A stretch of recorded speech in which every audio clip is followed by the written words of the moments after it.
Olá, sejam muito bem-vindos a mais um vídeo aqui no canal. Hoje eu vou fazer um vídeo um pouquinho diferente porque eu vou fazer o meu primeiro vídeo respondendo a perguntas de inscritos e de seguidores. Eu deixei uma caixinha de perguntas lá no Instagram e várias pessoas me mandaram algumas questões. Selecionei aquelas que seriam mais interessantes responder e vou compartilhar com vocês aqui, espero que vocês gostem.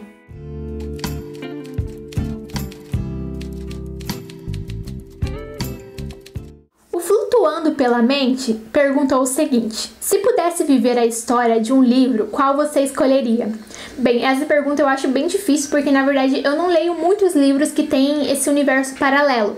Por exemplo, eu não li nem Harry Potter, eu não li Jogos Vorazes, então eu não tenho muito conhecimento sobre esses universos diferentes dos nossos. A maioria dos livros que eu leio, eles se passam num mundo como o nosso, normal, que são histórias de investigação, que são histórias de crime e tudo mais. Eu sei que eu não gostaria de viver em 1984, o livro do George Orwell, que é uma distopia muito louca, no qual o governo é extremamente opressor. Eu com certeza seria assassinada no primeiro mês, então eu não gostaria de viver nesse livro. Supremas Literatas me perguntou quantos anos eu tenho. Eu tenho 22 anos e eu faço 23 anos agora dia 20 de maio. A Babi me perguntou o seguinte: quando você entrou para o Booktube, você sentiu medo dos seus vídeos floparem no início? Ou seja, dos vídeos não fazerem muito sucesso? Não, porque na verdade se alguém quer fama, sucesso, essas coisas, o Booktube não é o lugar mais indicado, falar de livros não é o modo mais indicado, porque nós moramos num país que a sociedade não lê, então dificilmente vai ter fama com isso. Eu acredito que é mais por poder compartilhar as experiências. É tão legal quando a gente fala de um livro e alguém vem e diz o seguinte: nossa, que legal isso que você apontou, eu não tinha visto, eu também acho isso, discordo disso. É muito bom compartilhar essas experiências literárias, ver que tem mais gente lendo, incentivar a leitura. Minutos Literários mandou o seguinte: poderia indicar algum livro teórico de literatura brasileira? Bem, eu acredito que é difícil pensar em um livro que vai acoplar tudo. Depende muito do que você quer aprender da literatura brasileira.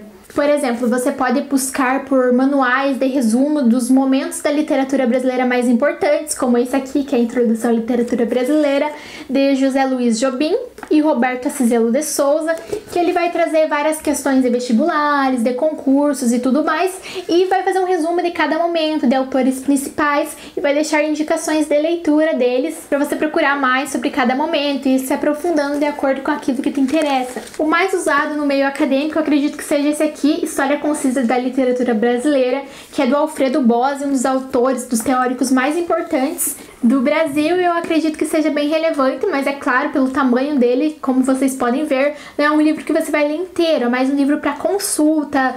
Por exemplo, você está estudando sobre o modernismo, você vai lá e procura sobre o modernismo, é basicamente isso.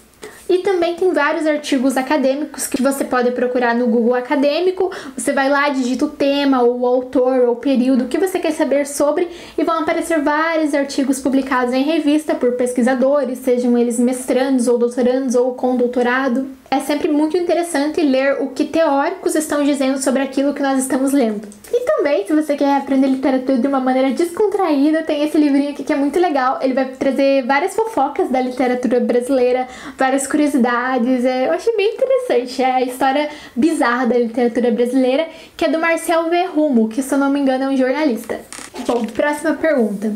A Lídia Vitória perguntou: fala um pouco sobre como foi fazer duas faculdades ao mesmo tempo?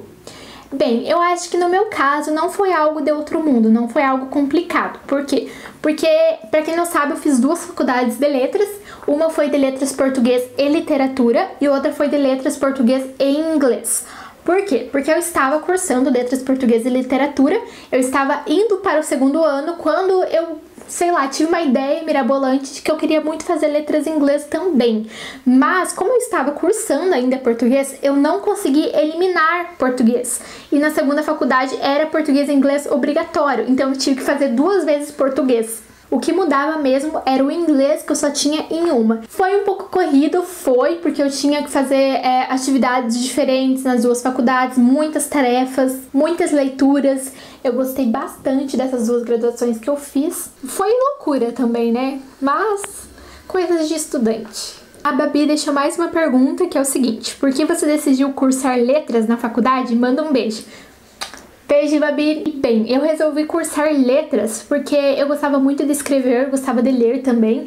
E eu tinha ido para a Olimpíada de Língua Portuguesa, que é um programa muito legal. Ele tem 4 categorias, cada categoria vai abranger determinada série. Eu tive a oportunidade de ser classificada 2 vezes, então eu moro no Paraná. E em 2010 eu tive a possibilidade de ir até Belo Horizonte e ir até Brasília. Tudo foi ocasionado por uma bolsa que esse programa dá, de certa forma, que cobre toda a sua viagem, todos os seus custos, sua hospedagem e tudo mais. Eles simplesmente pagam tudo pra você. E você chega lá, você tem aulas, de certa forma, muito legais, oficinas literárias, de produção de texto. Você conversa com outros autores, tem palestras e tudo mais, você tem um direcionamento.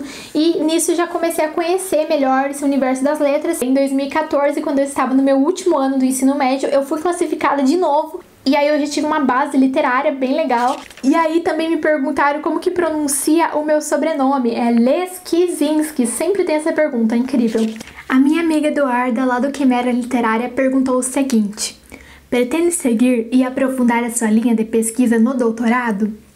Bem, eu não sei se eu continuaria na mesma linha de pesquisa, porque à medida que nós vamos estudando, coisas novas vão surgindo e também nós temos que nos adaptarmos às linhas de pesquisa de cada programa, então provavelmente não seria a mesma, uma vez que eu pretendo mudar de universidade, mas é claro, eu gostaria muito de fazer doutorado, estava inclusive planejando fazer a prova para o doutorado agora esse ano, final de setembro, início de outubro ali, que seria a data da prova, de acordo com o calendário acadêmico, mas devido ao coronavírus provavelmente vai ter algum adiamento, mudança e tudo mais. O mestrado tem duração de 2 anos, então eu comecei em fevereiro de 2019 e iria até fevereiro de 2021. E então a prova de doutorado seria esse ano, mas o ingresso em março de 2021 e aí daria certinho. Mas agora eu não sei como será. O Caio perguntou o seguinte: o que acha de adaptações cinematográficas de obras literárias? Bem, eu tenho várias opiniões sobre esse assunto, vou tentar resumir bastante, porque se eu for falar tudo que eu penso, que eu acho, enfim, vai dar 2 horas de vídeo. Eu gosto muito de assistir adaptações quando eu já li o livro. Quando eu assisto um filme e eu descubro que ele é baseado em algum livro, que eu ainda não li o livro, eu fico muito chateada, porque eu queria muito ter lido o livro primeiro, sempre. Mas enfim.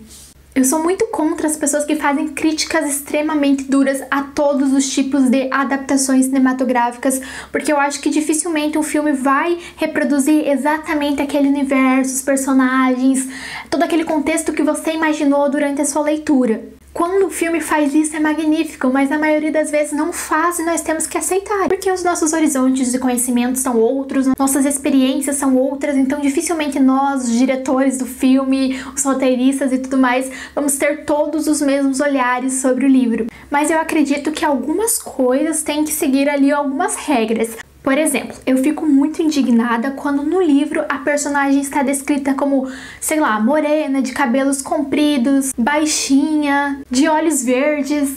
E aí a personagem do filme é loira, tem olhos azuis, é alta, totalmente ao contrário do livro. Assim não dá. Então eu acho que tem certos limites, certas fronteiras que os filmes têm que seguir ali. Mas é claro, como o próprio título sugere, seriam adaptações e nunca cópias fiéis. Então eu acho que todas as perspectivas vão ter prós e contras. E por último, a parte mais marcante do livro Destinos Invisíveis, de Marcelo Lemes, que é um livro que eu já resenhei aqui no canal. É este livro aqui, e eu acredito que a minha parte favorita é o final, não posso contar por quê, senão eu vou dar spoiler, mas é uma coisa que a protagonista faz que eu fiquei tipo, o quê? Bem, é isso, eu provavelmente vou deixar mais caixinhas de perguntas no futuro, espero que vocês tenham gostado desse vídeo mais descontraído.